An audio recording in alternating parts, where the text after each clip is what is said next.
We want to do more than just make that news available to people, though. We want to have audience engagement in which we actually meet with people personally, like we're doing with you folks. Get experts to talk about an issue in depth so that we can have a better understanding of these issues. And so we have launched an audience engagement project. This is our first session. We're going to do more of those this year, and it'll coincide with the launch of a statewide radio program in July and more in-depth exploration of these types of issues. Hopefully this is the beginning of a conversation about this transition in life, and everybody goes through it, every family goes through it, and our agency has been out there since 1973 helping people through that transition. I think every good speech deserves a prop, so I brought a prop. It's a pair of dice. That's my illustration of the quality of long-term care services. It's a crapshoot. You take your chances. It's a crapshoot. It really is. It really is a crapshoot. And the reason I say that is because some people in Iowa will have a really good long-term care experience. I know that from personal experience.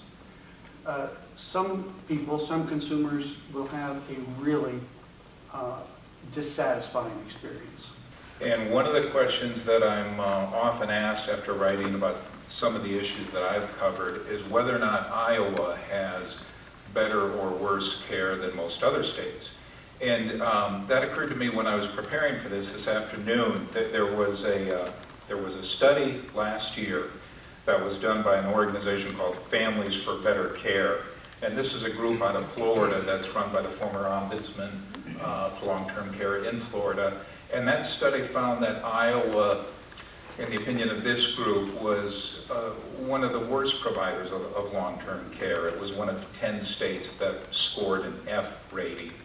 And of course, some of these ratings are very subjective, and the Healthcare Association did take issue with some of the findings. But it helps give some perspective, I guess, on where Iowa stands relative to other states. We investigate concerns, complaints regarding quality of care or violation of rights. So that would be an option or an opportunity to call our office. We provide general information and education to people about long-term care services and supports, generally within a long-term care setting. But if we would get a call for someone who wants to reside in their own home or someone who's in a facility who would like to try to move back home, we can put them in touch with services that will help them with that as well. Again, we act on behalf of the resident. If the resident wants us to do something, we do. And if they don't want us to do anything, we don't.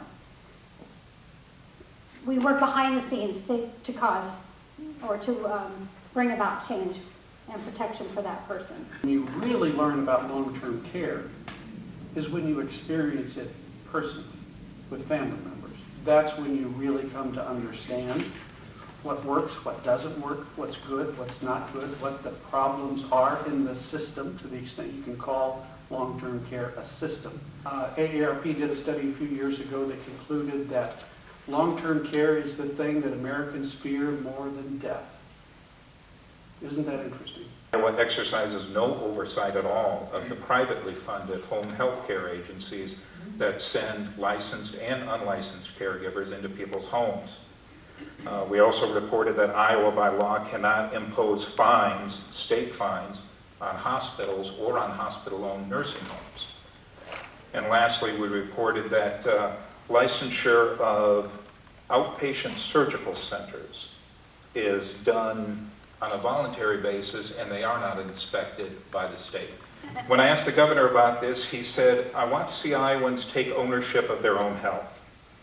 He said that with regard to the 20-year cycle of inspections at hospice facilities, he said, "I guess I don't know where you get that information." Of course, we got that information from his own department, his own inspections department.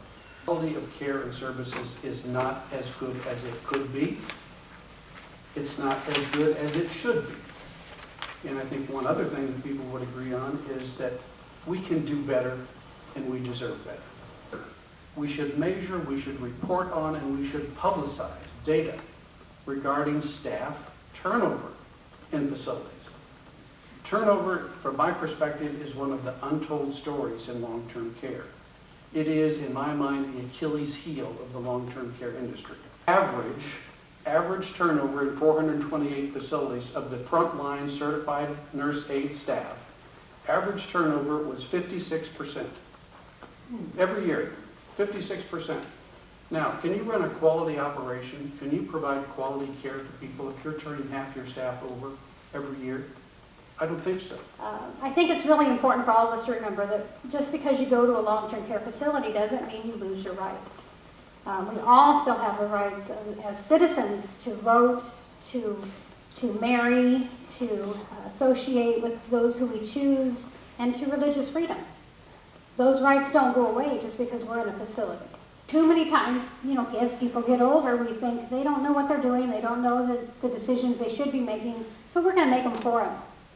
And so one of our biggest jobs is just to ensure that that resident is at the center of all the care, that the care is made with them, not without them, and that they have the right to also choose not to receive care. We need an additional 20,000 people to fill these jobs in the next decade. We have no idea where those 20,000 people are going to come from. We have no plan. We have no incentives. We have created no incentives for people to look at this workforce as something that, hey, I'd like to be in that. I can see doing that for a career, and I can make a good living in it. It's not possible to make a good living in direct care. One other thing that I would mention is that we need to do a much better job in the state of identifying who the really good providers are, and we know there are some, seeing what they do, how they do it, how well they do it, how do they produce results that nobody else produces, and replicate it elsewhere. We know that there are ways to improve quality. We know this is not rocket science, ladies and gentlemen. We know what it takes to get this done. We simply have not had the will to do it. It's about time that that happens, and I would hope that this fall's elections might allow us to do that.